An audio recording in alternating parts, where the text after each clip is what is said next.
30 seconds and counting. Astronauts report it feels good. T-minus 25 seconds. 20 seconds and counting. T-minus 15 seconds. Guidance is internal. 12, 11, 10, 9. Ignition sequence starts. 6, 5, 4, 3, 2, 1. 0. All engine running. Liftoff. We have a liftoff. 32 minutes past the hour. Liftoff on Apollo 11. On July 16th, 1969, Apollo 11 lifted off from Kennedy Space Center Launch Complex 39A. Astronauts Neil Armstrong, Buzz Aldrin, and Michael Collins sat in a capsule at the top of the massive and powerful Saturn V rocket that carried them to low Earth orbit and then propelled them towards the moon. 4 days later, on July 20th, Neil and Buzz became the first human beings to walk on the surface of the moon, and the flag they planted there would represent the end of the final lap of the space race between the United States and the Soviet Union. NASA's Project Apollo was now an undeniable success and a triumph of humanity over the stars. The next day, July 21st, a telegram wire was sent to the office of Wernher von Braun, director of the Marshall Space Flight Center in Huntsville, Alabama. Von Braun, chief architect of the Saturn V, read the wire with some amusement, coming from Lord Duncan Sandys, a member of British Parliament. "Warmest congratulations on your great contribution to this historic achievement," it read. "I am thankful that your illustrious career was not cut short in the bombing raid at Peenemunde 26 years ago." You see, at that time, von Braun had been the chief scientist behind the V-2 rocket and was a Sturmbannführer in the Schutzstaffel of Nazi Germany. That's right, everyone. Today we're going to tell the tale of one German man's passion for rockets and what he would do to pursue that passion. The good, the bad, and the ugly, all will be told here. Prepare yourself, for this is not an easy or simple tale. We will see the world in color today, for nothing is ever as black and white as it seems on the surface. So everyone, gather round while I tell you of Wernher von Braun. Quick disclaimer. I'm Canadian with Irish heritage. I speak English and un petit peu français. My German, not so good. So it is very likely I will mispronounce words, or perhaps already have. I am sorry for that, and polite corrections are welcome. Emphasis on polite. I'm doing my best. I would note that even the pronunciation of von Braun's name is not consistent. Tom Lehrer's exaggerated Werner is not accurate, according to Germans I've spoke with, thank you Karen Sturm, so I won't be using that as I once did. If you have an issue with that, I would advise taking it up with the man himself. I am Wernher von Braun, speaking for the Alabama Space and Rocket Center.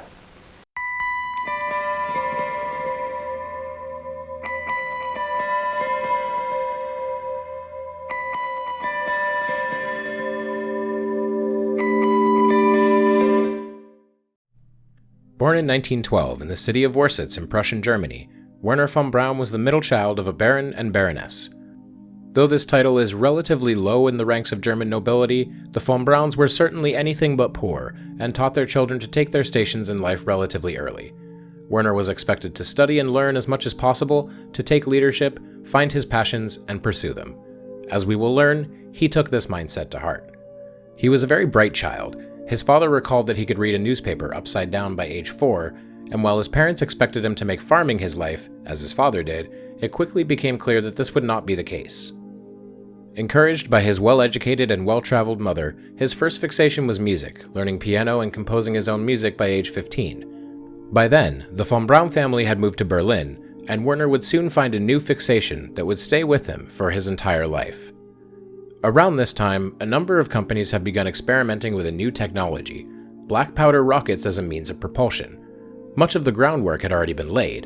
In 1903, Russian mathematics teacher Konstantin Tsiolkovsky published his work The Exploration of Cosmic Space by Means of Reaction Devices, which contained an important principle that remains key to rocketry to this very day, the Tsiolkovsky rocket equation.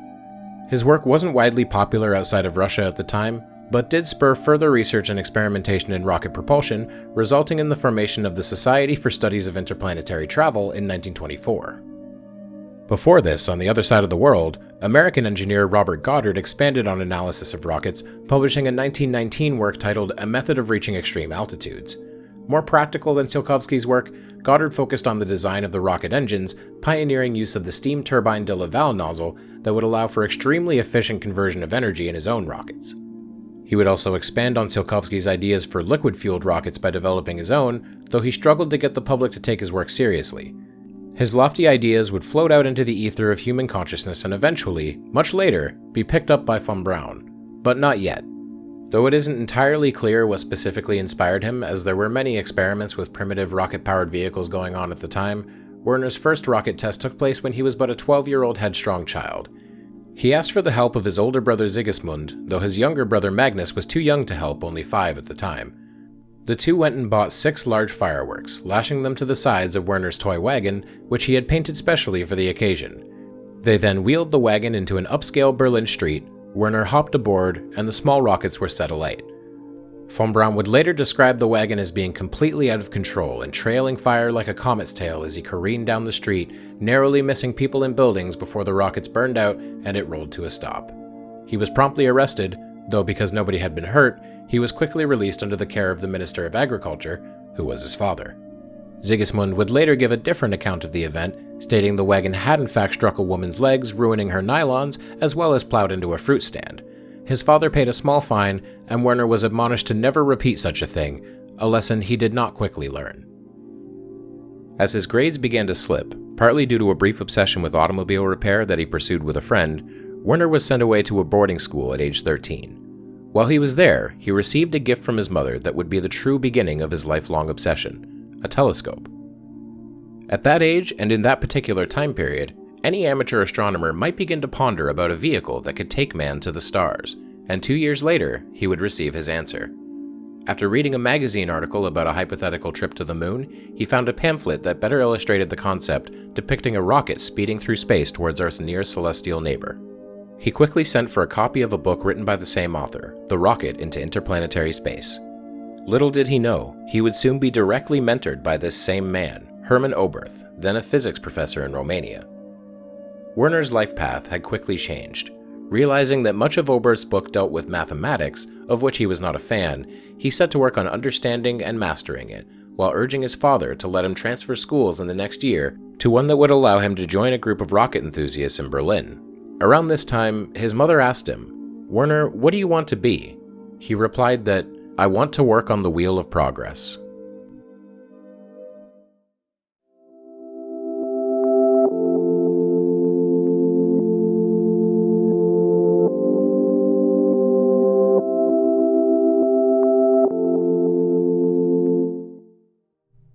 In 1929, when von Braun was 17, the idea of space travel was becoming a popular one in Germany, in no small part thanks to Hermann Oberth. In addition to his written works, he served as technical advisor for a 1929 German science fiction film Frau im Mond, Woman in the Moon, directed by Fritz Lang, a pioneer of science fiction films. His work had attracted a number of mostly young rocket enthusiasts from Germany and the surrounding area, including Wernher von Braun, who had made a point of getting himself introduced to Oberth via Willy Ley, one of Oberth's other followers. Von Braun enrolled at Berlin's Charlottenburg Institute of Technology to study aircraft and mechanical engineering in 1930, and by the spring, he had signed on to be an apprentice to Oberth. This work introduced von Braun to a task that would be pivotal to the rest of his career: raising funding. His first job was standing at a display in a Berlin department store, explaining the benefits of interplanetary rockets to disinterested housewives. He would later recall that his sales pitch involved telling people that, quote, "I bet you the first person to walk on the moon is alive today on this Earth." Neil Armstrong was, in fact, an infant at this time. However, at the same time, he told people that an interplanetary rocket would cost only 7,000 marks, about $1,400 US. Now, 40 years later, he would say, "I realize how little $1 billion will buy." Fundraising, of course, wasn't the only part of von Braun's apprenticeship work. There were a number of test firings of solid rocket motors, work that was extremely perilous in this early era. One method of igniting the engines involved lighting a rag soaked in gasoline, throwing it over the mouth of the rocket engine, and then ducking behind a barricade before it erupted in a roar. "After 90 seconds, our fuel was exhausted, and so were we," he later said. In late 1930, Oberth left Germany to return to teaching in Romania, and von Braun and his colleagues continued their work without him, receiving funding from the VFR, a group dedicated to funding student scientific endeavors. They operated out of an abandoned ammunition depot outside of Berlin and continued to beg for more money wherever they could. They fast-talked manufacturers into giving them materials and recruited unpaid mechanics from the ranks of Depression-era unemployed Germans. In 1932, von Braun received his bachelor's degree in mechanical engineering, and in the same year, something changed for the Rocketry Club. Word of the successes of their new liquid-fueled rocket tests had spread around Germany, and one day, a black sedan rolled up to the old ammunition depot. The men who got out were dressed in plain clothes, but there was no mistake about who they were. It was the Army. The Treaty of Versailles had not placed any restrictions on the development of rockets as a weapon of war. When it was drawn up, the technology hadn't yet reached a point where it could be considered one. In 1932, the Nazis were not yet in power, and the idea of another world war so soon after the first was nigh unthinkable. So von Braun and his colleagues decided it was a good idea to milk the military cash cow. This was not easy. Early rocketry was abound with failures and complications, and to the untrained eye, this looks like a lack of progress. However, von Braun and his group were both persuasive and persistent, and in the end, managed to convince military leaders that the group needed more funding to pursue their work. The Army agreed, under conditions that they would move the work to an Army installation to be under the observation and control of those who were giving them the money. Von Braun saw it as an opportunity, though other members of the club did not, preferring the struggling private enterprise approach. Some parted ways with von Braun over the Army deal, some parted ways only temporarily. Von Braun didn't seem to mind. He was of the opinion that they needed the facilities and the funds to continue, and if that meant joining forces with the military, at least for the time being, so be it.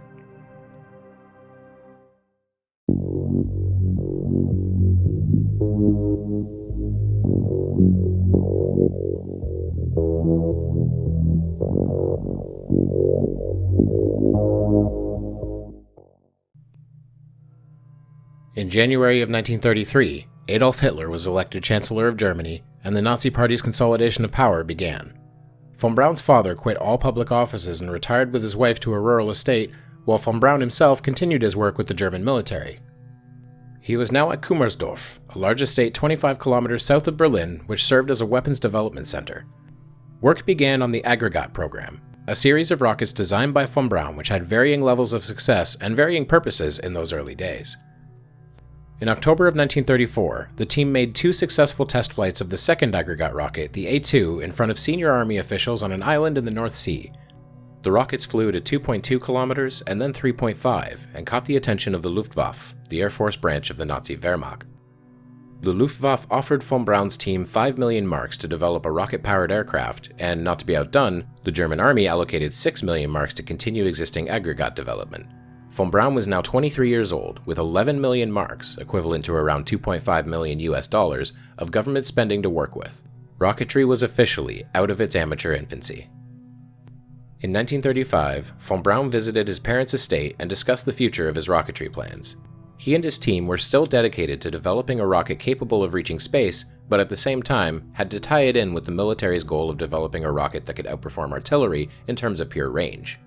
Von Braun's mother casually suggested Peenemunde, a peninsula on a northern island of the Baltic Sea, as a site to further advance their work. Von Braun took a trip to the area and quickly decided it was an ideal location, lobbying the military to establish it as a research site. In 1937, the decision was officially made, and von Braun was named the technical director of the site, while Major General Walter Dornberger was the military leader of the Aggregat program. By then, the rocket team consisted of around 20 people, and work had begun on the A-4, the next in the series of Aggregat rockets, though history would remember it by a different name. The military was becoming frustrated with continuous experimental launches and had given von Braun very specific orders: develop a sizable rocket capable of carrying a warhead beyond artillery range. Make a real weapon. It's unclear precisely when von Braun officially joined the Nazi Party. Some documents state it occurred in December of 1938, others point to a date in 1937. Given his high position at the Peenemunde facility, the dictatorship side-eyed anyone with such power who had not officially pledged their loyalty to the party. Either way, by 1940, von Braun was a card-carrying member and was offered a commission as a second lieutenant in the Schutzstaffel. By now, Germany was embroiled in war after Hitler had marched his army uncontested first into Austria, then into Czechoslovakia. Von Braun had reportedly attempted to dodge the commission, which came directly from Heinrich Himmler, the highest-ranking official of the Schutzstaffel. He claimed he was too busy with his rocket work, but Himmler insisted that it would take no time away from his work and that it was Himmler's, quote, strong desire that he accept the offer. Still troubled, von Braun went to his team and asked essentially, "What should I do?" They told him to consult his military leader, Dornberger. The then Colonel Dornberger advised him to take the offer, as rejecting it would be seen as a personal insult to the party, to Hitler, and to the powerful and merciless Himmler. Reluctantly, von Braun accepted, arguing that doing so might also allow him to better handle the many soldiers who had begun to hang around the Peenemunde site. You see, that's how fascism works. Nobody was ever forced to fly a Nazi flag. They were just persuaded, with strong suggestions that if they didn't, well, then the consequences were upon their own shoulders. Throughout late 1939 and the early 1940s, use of forced labor for construction of prototype A4 rockets had been discouraged, primarily as a means of keeping the project secret. However, after the first A4s were test launched in 1942 and failed miserably, Hitler gave the project top priority, and things quickly began to change. By April of 1943, the SS had marched some 3,000 POWs into Peenemunde and put them to work against their will, a decision that, according to even the greatest critics of von Braun, was out of his hands. Shortly afterwards, British spy planes that had gone over the site produced revealing photographs that began to reveal the nature of what was happening at Peenemunde. Originally believing it to be an aircraft prototype test site, and part of it actually was, the photos showed test stands of what appeared to be large rockets sitting there, and it was quickly determined that the targets of these rockets would be London. It was quickly shortlisted for a raid by the Royal Air Force, which would be carried out under cover of darkness on August 17, 1943. The attack caused some 700 casualties, though only one ended up being a key player of the rocket team, Walter Thiel, Chief of Rocket Engine Design and Development. As the key targets were actually the facilities, many buildings remained untouched, but fires began to spread everywhere. Von Braun's secretary, Dorat Schlitt, recalled that there was, quote, fire everywhere. She recalled Wernher shouting for people to get out as quickly as possible and to, quote, save the documents. He even personally led her into a burning building that contained a safe of important secret papers, and they had found it, half blown open and toppled over, but with the papers miraculously intact. In the aftermath of the attack, Wernher again took charge, leading cleanup efforts and sleeping only a few hours a night so that the rocket team could get back to work only 14 days afterwards. It was shortly after this that the A4 program had its control wrenched away from von Braun by Himmler in an effort to begin mass production. The war was raging, Germany was losing, the A4 wasn't ready, but all-out production was the order of the day. Hitler wanted a vengeance weapon. The airstrike against Peenemunde was followed up by attacks on A4 production sites, and it, along with the development of many other weapons, was moved to a new secret site, Mittelwerk. Von Braun was called to a meeting with Himmler, who tried to get him on board with the assembly line production of the A4. Von Braun resisted, stating that some things simply cannot be rushed, that, in his words, too much manure will not nurture a plant, but kill it.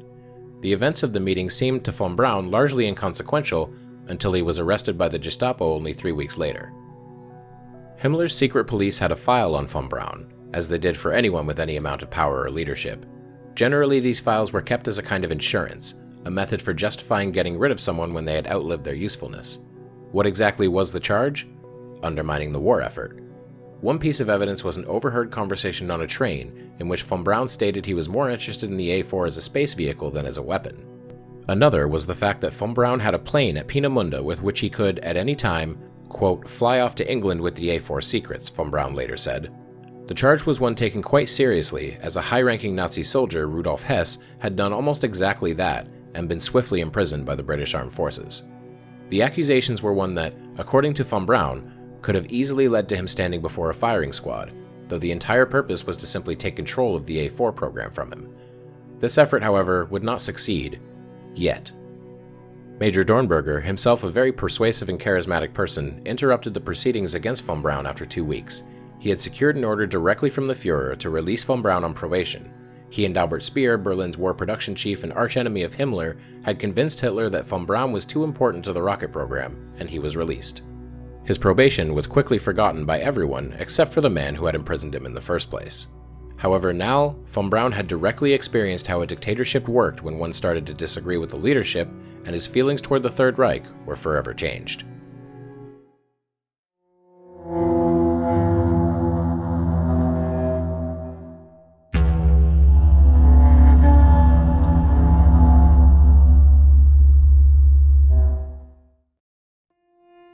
In July of 1944, an attempt was made on Hitler's life by German soldiers that resulted in the SS clamping down their iron fist on many things, including rocket operations at Peenemunde. Von Braun was still in charge of A4 development, but it was now under strict military supervision, and many aspects of its production were taken out of his hands. Slave labor via middlework was now the primary means for constructing the A4 in the labor-starved country, and von Braun made several visits to the site to check up on the end product of his work. The conditions he saw there were horrific. The laborers were starved, barely able to stand, and forced to work absurdly long hours. Though he never personally witnessed any deaths or beatings, it was eventually clear to him that such things had in fact occurred. On his first visit, he approached an SS guard to talk to him about the working conditions and was promptly told to mind his own business. Trying another tactic, he would later complain to the SS that such grisly working conditions were resulting in an inferior product, directly causing the A4's high failure rate during launches. However, nothing was ever done as the man in charge, Himmler, would hear nothing of the complaints and wouldn't do anything about it if he had. The most direct involvement von Braun had with the middlework laborers was to screen candidates from the nearby Buchenwald concentration camp, attempting to find any amount of skilled labor among the detainees the SS wanted to transfer. The A4 program was in full effect, and was in fact renamed to the V2, standing for Vergeltungswaffe 2, meaning Vengeance Weapon 2 or Retaliation Weapon 2. Hitler had been impressed in the previous year when von Braun himself showed him a presentation of a color film showing several V2 takeoffs. However, he didn't tell Hitler that it was the same V2 shot from different angles, giving the illusion of multiple successes. It worked, however, and the first combat V2 was launched successfully at Paris on September 7, 1944. While von Braun publicly lamented that its first target was a city he had enjoyed visiting in the past, people observing the launch saw him walk away with an air of pride and confidence that his invention had worked. Later, when the rocket began falling on London, von Braun would say, quote, "I felt satisfaction. I had visited London twice, and I loved the place, but I loved Berlin, and the British were bombing the hell out of it." An ideological Nazi or not, von Braun was a citizen of a country at war, and it was hard for him not to feel a sense of satisfaction upon developing a weapon to, as he saw it, defend the fatherland. By March of 1945, the final combat V2 was fired for a total of 3,255. Of these, 365 would not go far enough to reach their target. The weapon is estimated to have caused a total of 21,000 deaths, 12,000 of which were laborers and prisoners who died during its production. While not technically an overly deadly weapon, its primary use was as a kind of terror weapon. You couldn't see it coming, it moved too quickly to be effectively shot down, and it would produce vast destruction and fires wherever it landed.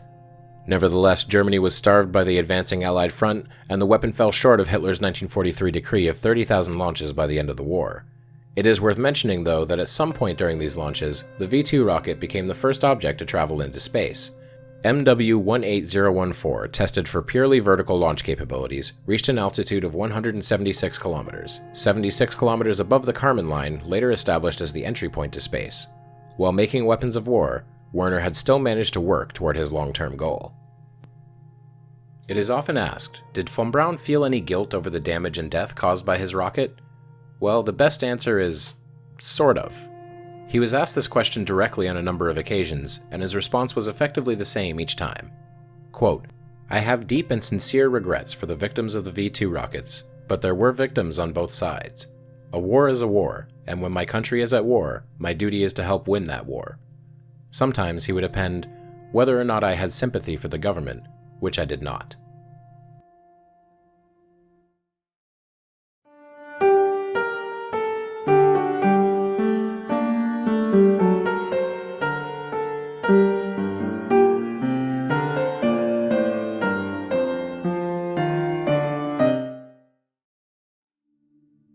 By 1945, it was clear to virtually everyone that Germany was going to lose the war, including to von Braun and his colleagues.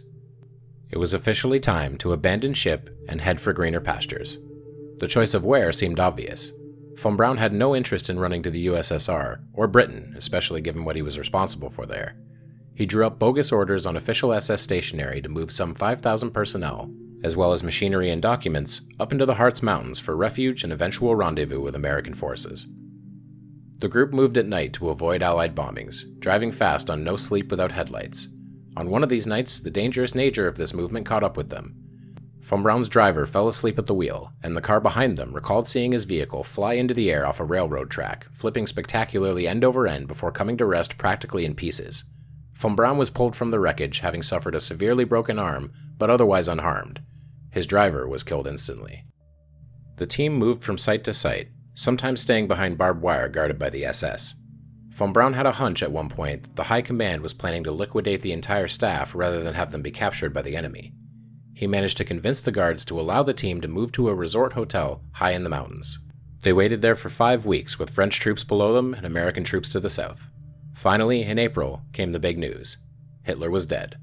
The war was all but over. Gradually, the SS troops guarding the rocket team began to disappear. The time to defect was here. While the German rocketeers were looking for the Americans were doing the same. U.S. intelligence had compiled a list of highly skilled German scientists and technicians, first under the name Operation Overcast, and later Operation Paperclip.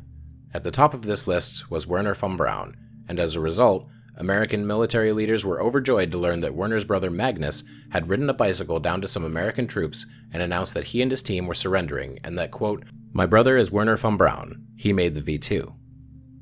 The U.S. Army almost couldn't believe that von Braun was the man responsible for Germany's terror missile when they initially questioned him. He was amiable in attitude despite his arms set in a plaster cast from the car accident and seemed, quote, too young, too fat, too jovial to have been in charge of the V2. He got along well with the American troops, even immediately setting to work telling them about his lofty goals of rockets for spaceflight and posing for snapshots. In addition to being asked to help the troops locate V2 hardware and documents, it was quickly decided that von Braun should not be brought overseas alone. He was asked to make a list of associates who he would want with him, and he quickly came up with one containing a shocking 500 names, which he eventually convinced his interrogators was the right choice. However, skepticism stateside ended up whittling down 200 names off of that list. In the end, the list of personnel was only 100. The Americans were not the only ones who obtained V2 scientists. Some 500 had been picked up by the USSR, often by force, and put to work near Moscow. The Soviet equivalent to Operation Paperclip was called Operation Osavehim and totaled more than 6,000 people who were taken from Germany almost overnight. It's often said that the Americans got the better Germans, as few of those taken by the Soviets had worked directly with von Braun and his team, and had quite the task in recreating the V2 rocket and its capabilities. It was only under the leadership of Soviet rocket designer and technical advisor Sergei Korolev that the USSR was capable of taking the lead in the first legs of the space race. In August of 1945, von Braun and his personnel were moved to a camp in London, something von Braun was extremely nervous about given recent events. The Americans knew this too. On one occasion, his driver stopped his car in front of the ruins of what had once been a 6-story building, reduced to bricks and rubble by a V2 attack. The driver said nothing, simply sitting there in silence for several minutes to allow von Braun to observe the damage. Then the car moved on. In mid-September, von Braun and his team were moved in several different groups to Boston. They had entered the new world, so to speak. Their first place of stay was Fort Bliss in El Paso, Texas, where they were put to work as consultants in the U.S. Army's new Research and Development Division sub-office. Their task? Oversee reassembly and test launches of captured V2s, now converted from weapons of war into sounding rockets. Von Braun and the other Germans were not very comfortable in El Paso, especially at first, as they were confined to barracks and had little means with which to pass their downtime. Eventually, they were allowed short trips into town to shop and sightsee, and it was around this time that von Braun began attending regular church. In his past, he was officially Lutheran, but functionally an atheist. However, in this new life and feeling morally adrift after his service for the Third Reich, he felt a need to find some measure of guidance, which he found through Christianity. This would become a growing theme in his life that he would be more and more outspoken on as the years went on. I believe there are 2 forces which move us.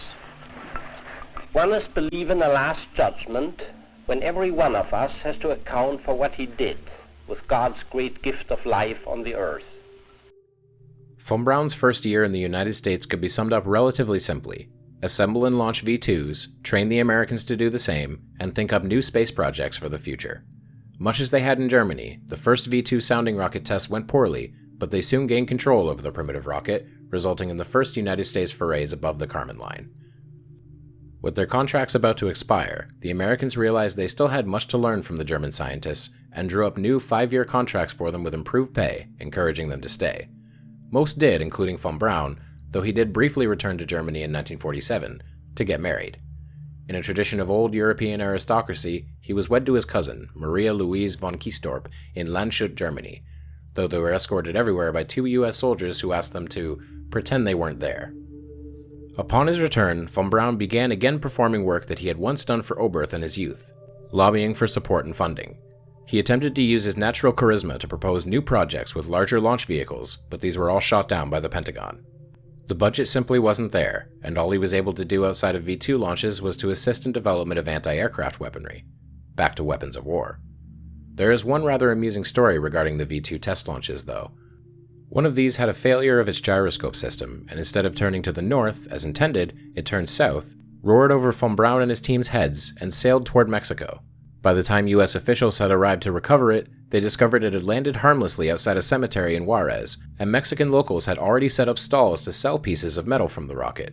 After it was all accounted for, they discovered that the Mexicans had somehow managed to sell the equivalent of 3 V-2 rockets in scrap metal. In 1950, the aimless wandering of the Germans and their work with the US would finally come to an end. The US Army was finally granted a new rocket center, Redstone Arsenal in Huntsville, Alabama. They would be working specifically at the Ordnance Rocket Center with von Braun as technical director. They had a new goal, unfortunately another weapon of war, what would eventually become the Redstone missile. However, Wernher's goals of space exploration were just around the corner. He just didn't realize it yet.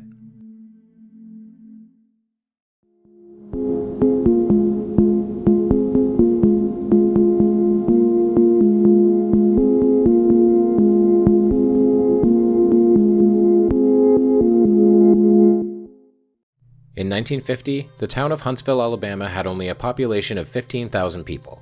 During the war, there was a small economic boom when the Redstone Arsenal employed thousands to work on chemical weapons and artillery shells, but in the post-war era, the arsenal was closed and the local economy all but dried up. When von Braun and his team arrived, locals were hesitant to accept them, but he again set to work giving talks and presentations on his hopeful visions of the future of spaceflight. While his ideas were still regarded with extreme incredulity, his charisma and passion connected with many. Far more comfortable here than they had been in Texas, the Germans began pooling their money and financing starter homes in an area that the locals would later dub Sauerkraut Hill. Throughout the early 1950s, the Redstone missile's research and development phase ran similarly to that of the V-2, the inspiration for the missile, and was abound with failures in its earliest days. Its first test launch from Cape Canaveral, Florida, soared upwards as expected and then, mid-flight, promptly veered and failed completely. In time, its reliability increased, even to a point where it was actually nicknamed Old Reliable. The goal eventually was to create a ballistic missile capable of carrying a nuclear payload. By 1955, Wernher von Braun had 2 children with Maria, had renounced his German citizenship, and was beginning to experience a mild amount of celebrity status. His talks and presentations spread wide his lofty spaceflight goals, and he worked to cultivate relationships with big names such as Arthur C. Clarke, Walter Cronkite, and Walt Disney. He wrote articles for Collier's magazine to spread his space gospel, and finally, they were beginning to be taken seriously. One of his major concepts included the von Braun wheel, a large rotating space station that could be used to create artificial gravity and prepare spacemen for an eventual trip to Mars. Measuring 200 feet across, its outside rim will contain living and working quarters for a crew of 50 men. The entire wheel will slowly rotate at 3 revolutions per minute. The resulting centrifugal force will produce an artificial gravity for the men in the rim.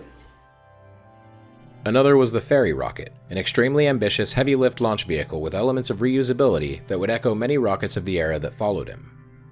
Compared to the unmanned instrument rocket, it is quite large, but the overall size and weight of the rocket is mainly determined by the 11 tons weight of this top section. This weight dictates the amount of fuel and the numbers of motors needed to produce enough power to equalize the gravitational pull of the Earth. The payload in the top section will consist of 10 crew members plus equipment. Notice the wings, small rocket motor, and landing gears. This is a section that must ultimately return the men to the Earth safely. By now, the Korean War was raging, and at the same time, the arms race of the Cold War was beginning to take place. The Soviet Union now had the hydrogen bomb, and tensions were rising. The Army Ballistic Missile Agency, founded in the next year of 1956, took command of the von Braun Rocketeers and gave them a new mission: the Jupiter missile, a long-range successor to the Redstone missile that would be used to compete with what little the US knew about the Soviets' own growing rocket capabilities. Despite the Cold War, the International Geophysical Year had been announced, an international science project that intended to show a measure of scientific cooperation between all countries. While covering a wide array of Earth sciences, it also contained an announcement from President Eisenhower that the United States would launch an artificial satellite into Earth orbit. 4 days after this announcement, Leonid Sedov, a Soviet physicist, announced that they would do the same. Eisenhower's announcement was spurred by von Braun's 1954 satellite proposal titled Project Orbiter. This Army proposal, which intended to use a modified Redstone missile with solid-fueled upper stages, quickly found itself competing with the Air Force, who talked of using their Atlas missile for satellite launches, and the Navy, who proposed Project Vanguard and a rocket of the same name. While the Atlas missile was too far behind in development to be seriously considered, the Army's proposal was also rejected in favor of Project Vanguard, as the rocket was advertised as, quote, more civilian in nature. Despite the decision, von Braun continued to work hard to laud the Jupiter C rocket as an ideal candidate for satellite launches, though he had little success in convincing Congress, who did not share his sense of urgency to beat the Soviets to the punch. Most were convinced at that time that the Soviets simply didn't possess the technology to do it on schedule.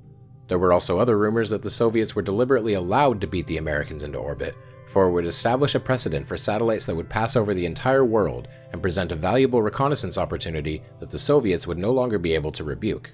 Despite his lack of success, von Braun ordered for a Jupiter C to be prepared for a satellite launch and then placed into storage, waiting for a call that would come when Vanguard failed as he believed it would. Despite the team being told to forget about satellite work for the time being, they did no such thing. The Army was aware of this, and the paranoia went so far that, at one point prior to a Jupiter C launch, a general ordered for the fourth stage of the rocket to be inspected before the launch to ensure it was inert and did not carry a live satellite in upper stage.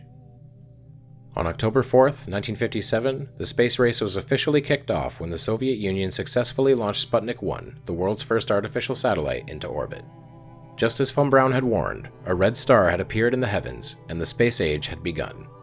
Wernher was having cocktails before a private dinner party when he was informed by Defense Department officials from Washington. "I'll be damned," he said. In the following days, von Braun used the Soviets' early lead as an opportunity. Major General John Bruce Medeiros, then in charge of Redstone Arsenal, shouted that, quote, "We could have done it with our Redstone 2 years ago." Von Braun quietly informed U.S. Army officials that they could launch on a Jupiter C within 60 days, and to press that fact to the pencil pushers in Washington. As most of them still felt no immediate sense of urgency, he was told to, quote, "make it 90 days. He replied, "Okay, 90 it is, but I really meant 60. He returned to the rallying and lobbying days of old, making talks such as the lessons of Sputnik to try and drive home that the United States needed focus in its space programs, unburdened by mixture with the military and obfuscation with weapons development. The lessons seemed to finally take hold, especially after the Soviets quickly launched a second satellite, Sputnik 2, this time with a dog on board, less than a month after the first. Meanwhile, Vanguard still wasn't ready, and the Pentagon officially gave the ABMA permission to prepare a Jupiter C satellite launch, stopping short at actually giving the green light on the launch itself. Dr. James Van Allen was brought in to help design the payload with the Jet Propulsion Laboratory, then also owned by the Army. Primary goals were the study of cosmic radiation, intending to confirm Van Allen's theory of a zone of energetic charged particles that surround the Earth. Project Orbiter had now been revived, now renamed Project Explorer. The modified Jupiter C rocket, now named Juno 1, was prepared and a launch pad at Cape Canaveral was reserved for January. Then, the first intended Vanguard launch, TV-3, failed immediately upon ignition, exploding on its pad and further embarrassing the nation with such news media nicknames as Stay Putnik and Kaputnik. Explorer 1 was now a go. After 2 days of weather delays, the Juno 1 rocket successfully lifted off the pad on January 31st, bringing the United States into the space race. Explorer 1's science payload had functioned well, confirming the zones of radiation that would become known as the Van Allen belts. Von Braun would later recall the moment of its launch as, quote, "the most exciting 8 minutes of my life." He and his team were celebrating as the small amount of celebrity he had previously experienced quickly began to amplify. Overnight, he began to be seen as a national hero for helping the United States begin to catch up to the Soviets and their Red Star.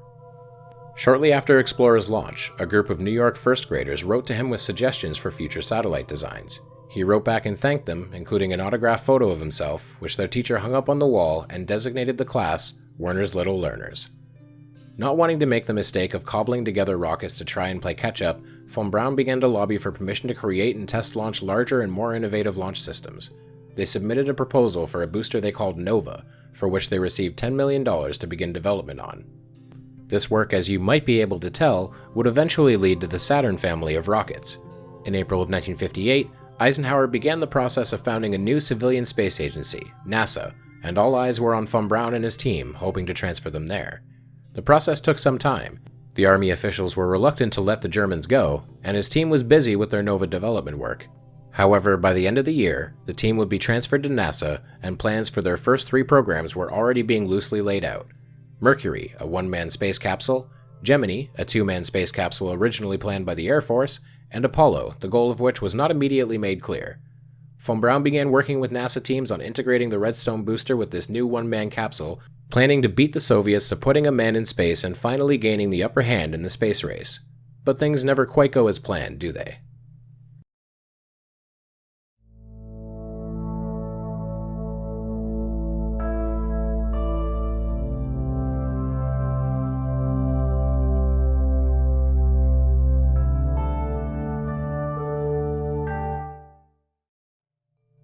By July of 1960, Wernher von Braun and most of his team had been fully transferred over to NASA, with von Braun being given the role of director of a new field center, the Marshall Spaceflight Center. Ironically, the name, given by NASA's first administrator Keith Glennon, was in honor of Secretary of Defense George C. Marshall, and his first director was a wartime enemy of Marshall. However, at the same time, for the first time in 26 years, von Braun had a job that was not designing weaponry. His lifelong self-fulfillment was at hand. The first task was to bring the Nova heavy lift concepts into reality, now renaming them the Saturn family. Why Saturn? Because in von Braun's words, it's the one after Jupiter. The first in the series, the Saturn I, had a first stage composed of 8 Redstone tanks strapped around a larger central tank derived from the Jupiter rocket using 8 H-1 engines directly derived from the V-2. These engines were effectively a substitute for larger and heavier engines that weren't yet ready, and the haphazard nature of Saturn I's design led to it being nicknamed Cluster's Last Stand, as it stood as an effort to finally surpass the Soviets in their rocket technology. While Saturn was in development, Project Mercury was well underway, having completed 2 test flights, including that of a chimpanzee named Ham, by January of 1961. However, it was slow going. In contrast, later that year, the Soviets launched Yuri Gagarin on his orbital trip, making him the first human in space. The United States had lost a second lap of the race, and the responsibility for this partly laid on von Braun's shoulders. The chimpanzee's flight had several issues, and he was of the opinion that the Redstone rocket was not quite up to snuff for a crewed flight yet. He ordered a booster development flight to take place before they put a human aboard, which subsequently pushed back that first human's flight. Finally, on May 5th, Alan Shepard rode the Redstone to 115 miles in altitude, the Mercury spacecraft making its first crewed flight for about 15 minutes. While it was no orbital mission, it had at least put an American into space. Newly in office President Kennedy wanted to hammer down on the space race. He admitted publicly that the US was behind the Soviets, but in private asked President Johnson to help him come up with a big goal, a big finish line, to truly establish American dominance in space. Johnson, naturally, wrote to von Braun as well as several other NASA officials, including Administrator James Webb, who came up with a number of first achievements the Americans could make, and included their big finale, a crewed lunar landing by 1970, something they saw as entirely feasible. By the end of May 1961, the plan was solidified. Put a man on the moon before the decade was out. We choose to go to the moon in this decade and do the other things, not because they are easy, but because they are hard. Wernher had a goal, and he finally had a level of funding to achieve that goal, as Congress began practically throwing money at NASA to get Apollo off the ground. In 1962, President Kennedy made his first of 2 visits to the Kennedy Space Center to check up on the progress of Project Apollo. By then, the Saturn I had begun test flights, and the United States had begun to catch up with the Soviets after John Glenn performed 3 orbits around the planet in a Mercury spacecraft. The visit gave von Braun the opportunity to show Kennedy a model for an upcoming Saturn rocket, and explained that this would be the vehicle to deliver on his promise of a moon landing in this decade, the Saturn V. The next day, Kennedy delivered a speech at Cape Canaveral, and perhaps spurred on by von Braun's confidence, he declared that, despite their late start to the space race, by God, we will win. The space program stands on its own as a contribution to national strength. And last Saturday at Cape Canaveral, I saw our new Saturn C1 rocket booster, which with its payload, when it rises in December of this year, will be, for the first time, the largest booster in the world, carrying into space the largest payload that any country in the world has ever sent into space. That's what I consider. 8 months later, Kennedy returned to KSC, this time witnessing a static test firing of a Saturn booster. Amidst the roaring and fire, he turned to von Braun, grasped his hand, and congratulated him. "That's just wonderful," he said of the event, adding, "If only I could show all of this to the people in Congress." Of course, he would never get the chance, because within 6 months, President Kennedy was assassinated in Dallas, Texas on November 22, 1963. While the rest of the nation mourned, von Braun buried himself in his work, only remarking that it was, quote, a tragic loss of a friend and a great leader. He would wait another 2 months until the Saturn I successfully made an orbital test flight before composing a 2-page letter to Kennedy's wife, promising her that he would do his utmost to fulfill the late president's promise to the country. As Project Apollo continued to develop, Project Mercury wrapped up, and the interim Project Gemini began, perfecting the techniques that would be required for the later Apollo. The United States began to take the lead in the space race, achieving firsts such as first rendezvous and docking in orbit, and the monstrous Saturn V rocket began to take shape. While its size and power was hyped up by NASA and the media, von Braun disliked referring to it as a moon rocket as it often was. "We have built Saturn V not just to go to the moon and pick up a handful of dirt," he said. "We built it to explore all of space, to reach for the stars." He began to use the hype of Apollo, as well as his high-profile office, to make pointed political arguments.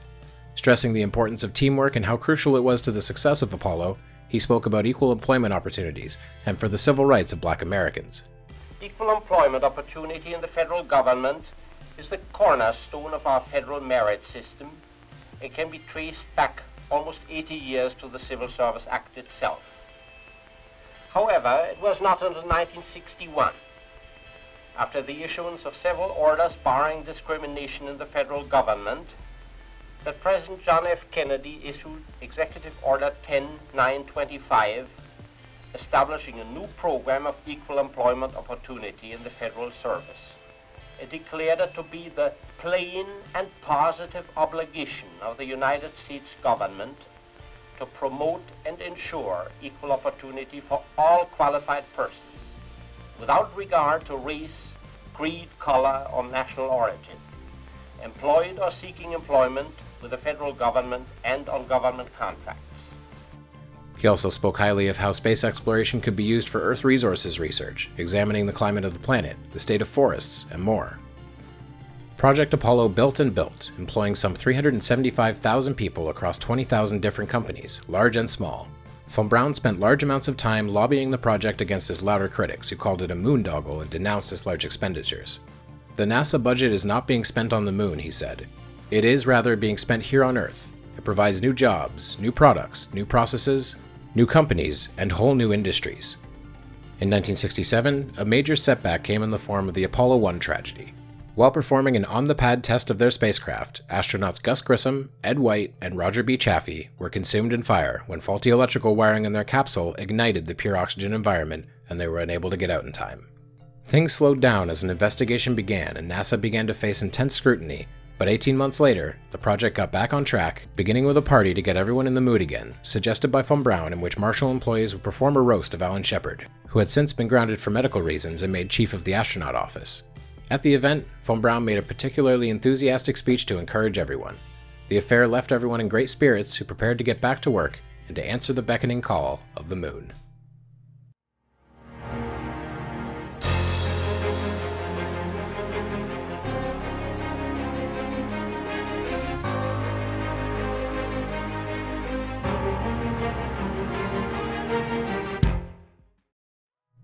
Project Apollo was, to von Braun, more than a push to win a race to the moon. He saw it as the beginning of a new space age, an opportunity to continue past the moon to Mars and the outer planets. However, the timing of it all made this impossible. The United States was still embroiled in the Vietnam War, and support for the program was low across the country. At the same time, President Johnson, who had stepped up following the death of President Kennedy, had launched his Great Society set of domestic programs that focused on local issues and required a significant portion of the federal budget. As a result, the budget to NASA began to diminish. In 1968, von Braun spoke openly about this, referring to the massive amounts of infrastructure that had been built up on the taxpayers' dollar to support Apollo, and how it was now already being torn down before a man had even set foot on the moon. "It is like being ordered to disarm while the war is still on," he said. What was needed was, quote, "sustained support of this space program over a great number of years. We must stop blowing hot and cold. This thing is for the long haul." We have been given the scientific knowledge, the technical ability, and the materials to pursue the exploration of the universe. To ignore these great resources would be a corruption of a God-given ability. While the United States prepared to put a man on the moon, von Braun attempted to prepare for what would come after, He saw the Apollo hardware as an opportunity to expand beyond the lunar missions and began writing up proposals for various new programs. One, for instance, used hardware derived from the Apollo lander as a means of exploring Jupiter with an uncrewed spacecraft launched on a Saturn V. Decades later, his handprints were still there when the Galileo probe launched on Space Shuttle Atlantis. Many of his other plans would be consolidated into the Apollo Applications Program, a proposal for various missions to use Apollo hardware for new and far-reaching purposes.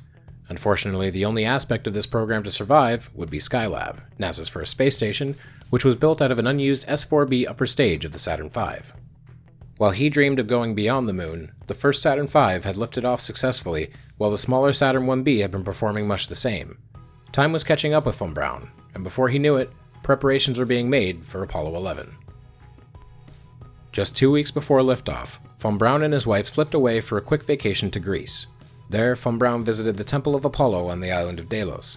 "Since our space project is named Apollo," he explained to local reporters, "I thought it only fitting that I come to Greece and pay my respects to the god Apollo before we finally make this big moon landing attempt." Back in Washington, NASA Administrator Thomas Paine remarked that "Wernher is beseeching the Greek gods, and we just sent astronaut Frank Borman to see the Pope, so I guess we have all bets covered for Apollo 11.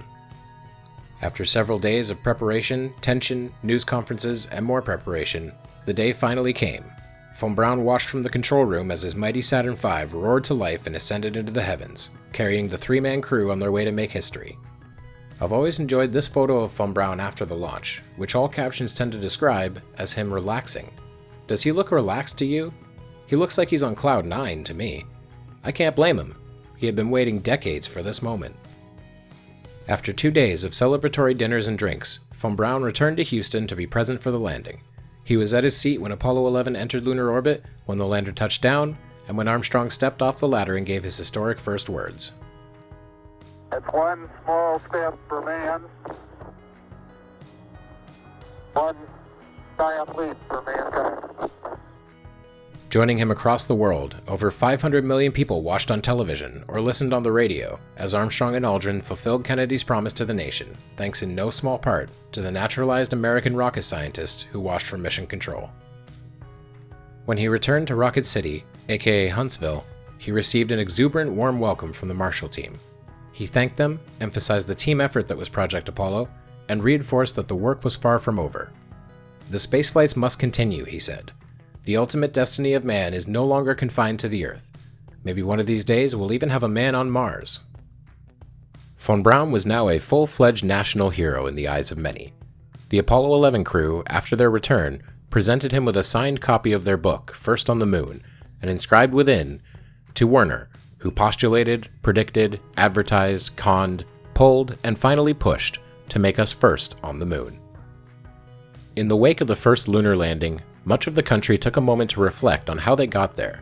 Huntsville, Alabama was transformed from a small town struggling to make ends meet after the end of the war into a booming industry, a relatively progressive, racially desegregated, and highly urbanized mecca.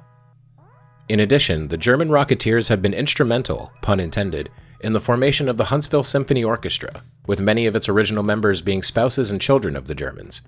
They helped build the Rocket City Astronomical Observatory and Planetarium.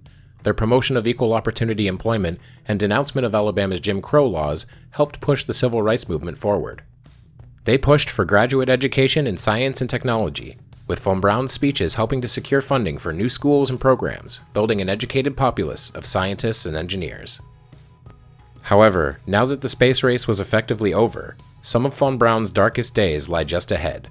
Before a second lunar landing had even been achieved, there were already talks within Washington to begin canceling and defunding aspects of what remained of Project Apollo.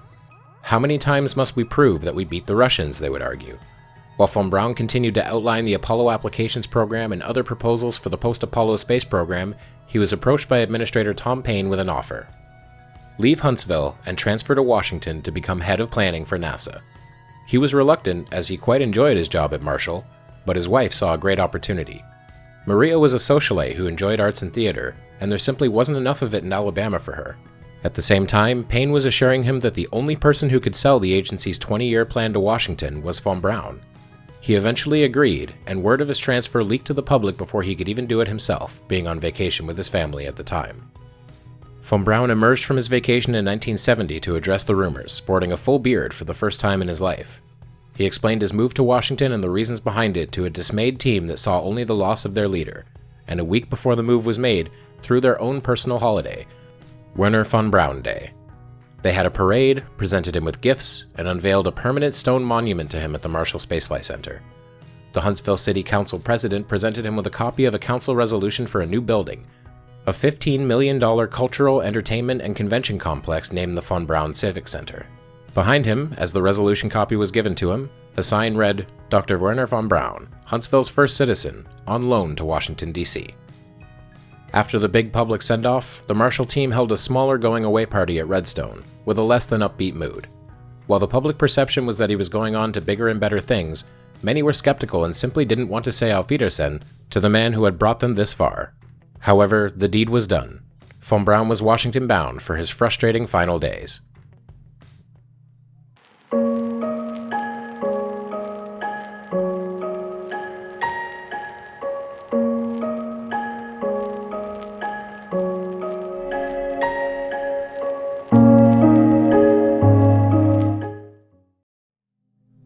Much of von Braun's initial work at NASA headquarters centered around lobbying for development of the upcoming space shuttle, attempting to give as much of the responsibility as possible to the Marshall Space Flight Center.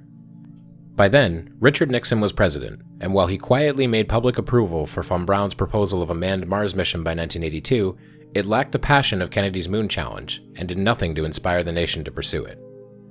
In early 1970, announced budget cuts to NASA revealed that Nixon had forgotten all about the Mars proposal, focusing instead on the continuing war in Vietnam and the drain it was having on the US economy. By late 1970, all of von Braun's plans had been slashed to ribbons. The Apollo Applications Program would be granted only enough funding to support a single space station, Skylab. The lofty integrated program plan would result in only the space shuttle, with no plans to pursue a crewed Mars landing. NASA's new administrator, George Low, was an Austrian-born Jew who never quite forgave von Braun for his past, and while the two were publicly amicable, there was a noted change in treatment toward him in the coming year. He was no longer invited to high-profile meetings or congressional hearings, and even found it difficult to book an appointment to speak with Low. Some attributed the change to Low's desire to show himself as an effective leader, needing to push out von Braun to do so. Others saw it as simple jealousy, or a need to give von Braun comeuppance for his wartime work. Either way, he was now effectively out of the loop. It took 2 years of drowning in pessimism for a usually optimistic Wernher von Braun to finally call it quits. Believing his 20-year plan might eventually come to fruition, he decided his work to push it was going nowhere, and it would now have to come at its own pace, whether that pace be 40, 50, or even more years down the road.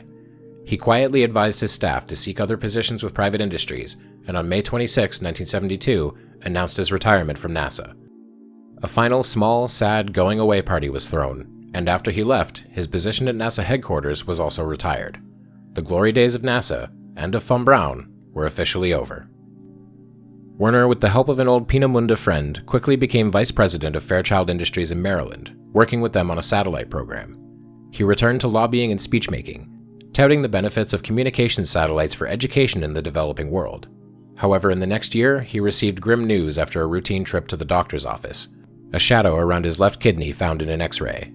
He pushed off having surgery for it for quite some time, but eventually could no longer wait. Afterwards, he returned to work at Fairchild with the news that they believed the tumor had been fully taken care of, and he should be fine thereafter. However, the man who had survived launch pad explosions, a wayward V-2 that threw him into the air, a bombing raid by the RAF, imprisonment by the Gestapo, a deadly car crash, and numerous ailments after coming to the United States, would finally be done in by this same cancerous growth. Even after the first surgery, it reared its ugly head again in 1975, and after his second surgery, prognosis from doctors was not good. He returned to work, but his energy and public appearances dwindled with his health, and he gave his final videotaped interview in April of 1976 to television's Hugh Downs for the Smithsonian National Air and Space Museum. One last time, he touted the benefits of future space travel and its applications for those on the ground, and then quietly disappeared from public life. In his final months, the only people who saw the now bedridden Wernher von Braun were his closest friends, family, and collaborators. Though barely able to move, he continued to write, his final piece being an 82-page paper entitled Responsible Scientific Investigation and Application, which some described as reading like a confessional of his entire life. In January of 1977, President Gerald Ford awarded him the National Medal of Science, the highest honor that could be bestowed on a scientist. Obviously, he was too ill to publicly receive it, and so Edward Uhl, his longtime friend, came to his hospital room to deliver it. Maria von Braun told him to be prepared for his appearance, but Ull was still taken aback that the jovial and often a little chubby Wernher had been all but reduced to a skeleton with skin draped over it. When presented with the medal, a teary-eyed von Braun turned to his wife and said, "Isn't this a great country?" Wernher von Braun passed away quietly on the morning of June 16, 1977, at age 65. Before word could spread to the public, he was quickly buried at Ivy Hill Cemetery in Virginia. On his grave is a simple epitaph, Psalms 19:1. The citation is, as read in the King James Version, "The heavens declare the glory of God, and the firmament showeth his handiwork." The legacy of Wernher von Braun is a complicated one. There are those who will laud him as a pure hero, an ambitious and headstrong genius who was responsible for the greatest days of American space exploration. Others will hold on to his past in Nazi Germany and the terror and death he was responsible for with the V2 rocket. Directly following his death, news reporting even in London was fairly balanced. The Sun headlined with "Nazis' V2 bomb genius is dead," but in the first sentence referred to him as also the genius who designed the fabulous Saturn V rocket. I think perhaps the most valid criticism of Wernher von Braun is his singular focus. He wanted nothing more than to use rockets for space exploration at absolutely any cost. Some say he would walk over dead bodies to get what he wanted, and he would and did do that. He was not forced to join the SS, nobody was, but he used it opportunistically, as he did with everything. He doesn't seem, based on any evidence, to have been an ideological Nazi in any way. He was apolitical in perhaps the worst way possible. Anything to get the rockets into space, even if that meant first firing them at British civilians. At the same time, he did a lot of good work outside of rockets, with his speeches and encouragement to pursue civil rights, equal employment, earth sciences, and education for the less fortunate. I guess the big question is, does this work redeem him for his wartime past? I don't know. I'm not qualified to make that decision. In the West, we do love a redemption story. We applaud someone who goes from a life of drug addiction to a clean and sober future, or someone who is deeply bigoted and later learns how wrong that way of thinking is. We even applaud other members of the Nazi Party, such as Oskar Schindler, who went from a greedy businessman to a humanitarian hero. Do we applaud von Braun for going from weapons of war to a spaceflight pioneer? I leave that up for you to decide. We will end today's journey from Bavaria to Texas to Alabama to Washington and finally to the stars with a rendition of a song that holds the name Wernher von Braun. I don't think it's a perfect representation of who he was, but it is a good summary of his life and represents opinions of people on both sides of the debate. Thank you to John Van Lutheren for his rendition of Tom Lehrer's classic ballad. Thank you all, and have a great day.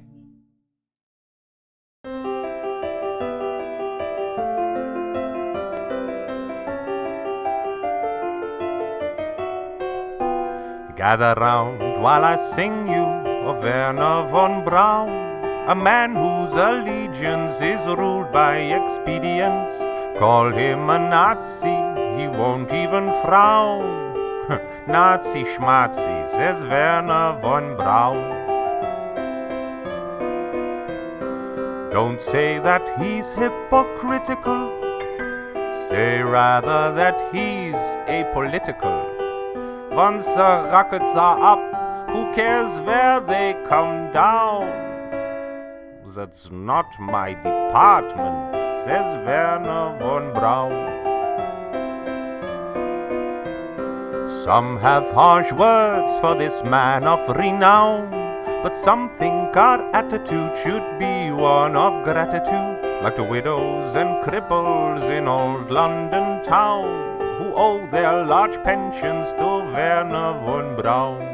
You too may be a big hero once you've learned to count backwards to zero. In German or English, I know how to count down. And I'm learning Chinese, says Wernher von Braun.